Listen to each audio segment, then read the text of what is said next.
Here Peter's emphasizing that salvation is not obtained by personal effort, skill, or worthiness, but it came purely from God's grace.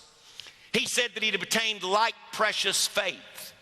The word used there was to designate equal in rank, position, honor, standing, price, or value. Why would he use that word?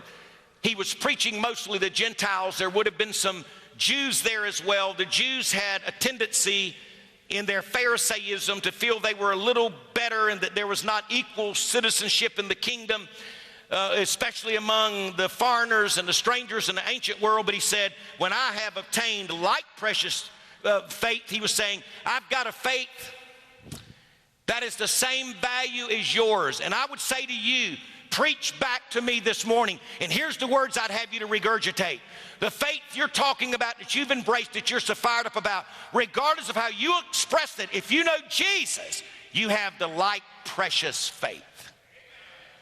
What you can honestly say is, hey, what he's got, I've got it. If you know him and you've obtained it, you've not been trying to work there, you realize it's a gift and grace from God. He was saying there's no first or second class Christians in spiritual sense, racial sense, gender distinction.